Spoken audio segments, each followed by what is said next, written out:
Je me suis aperçu que les gens qui avaient un peu l'habitude de venir à un cours 5 minutes avant, de se changer et puis venir dans une salle, c'est pas tout à fait aussi simple et qu'au début, ça galère un peu pour placer ou le téléphone ou l'ordi parce que ça prend l'image, mais ça rend l'image aussi.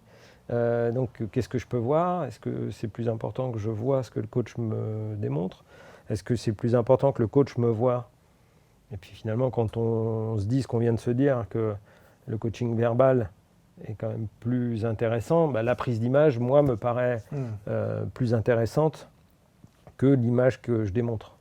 Voilà. Ouais. Parce que moi, j'ai besoin de plus de retours pour pouvoir corriger, justement. Et pendant que la personne travaille, lui dire, voilà, attention, l'alignement du genou, redresse, regarde, place ton regard, place tes bras. Enfin, voilà, et ça permet quand même d'être plus efficace à mon sens, si j'ai une meilleure prise d'image. Ouais, il faut impérativement protocoler la prise d'image de part et d'autre au final. De part et d'autre, ouais. Ça, c'est pas rien, il faut s'entraîner un peu, peut-être avec des clients très habituels, ou éventuellement des amis, mais pour être certain de son setup et ensuite peut-être créer un petit cahier des charges qui permet aux gens de bien tout régler pour être dans de bonnes conditions, quoi. Moi, c'est ce que j'ai essayé de faire, de leur dire, voilà, c'est la première fois que vous venez, prenez 10 minutes pour installer la caméra, et essayez de la placer à cette hauteur avec plutôt un angle de 3/4, ce qui permet d'avoir les postures debout, les postures au sol.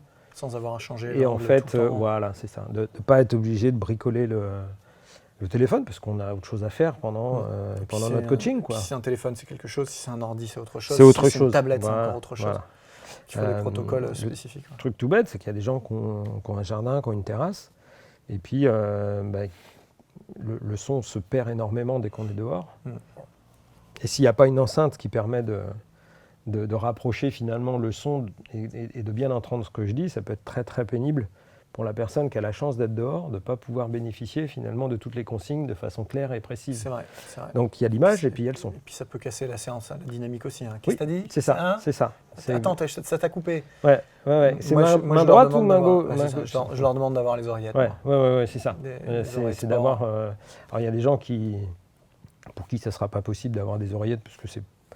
Voilà, ils n'ont pas envie, ils n'ont pas... Ok, mais en tout cas, j'attire l'attention sur le fait que ce sera mieux avec. La qualité du son, elle est tout aussi importante que... c'est important. Alors moi-même, quand je m'entraîne, j'ai suivi des sessions de kettlebell là, pendant le mois de juin. Moi, je préfère aussi avoir les oreillettes pour être dedans et comme ça, j'ai toute l'info. Et voilà.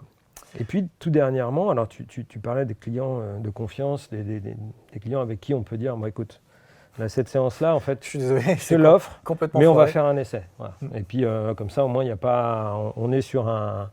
Est-ce que ça t'intéresse de... Enfin, c'est plutôt comme ça que je le dis, d'ailleurs, en général.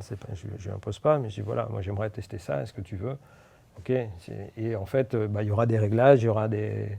Et donc ça, c'est aussi la chance d'avoir des clients qui nous suivent depuis longtemps et avec qui on peut se permettre de tester des choses. Bien sûr. Et encore la semaine dernière, j'ai testé le mixte, digital et présentiel.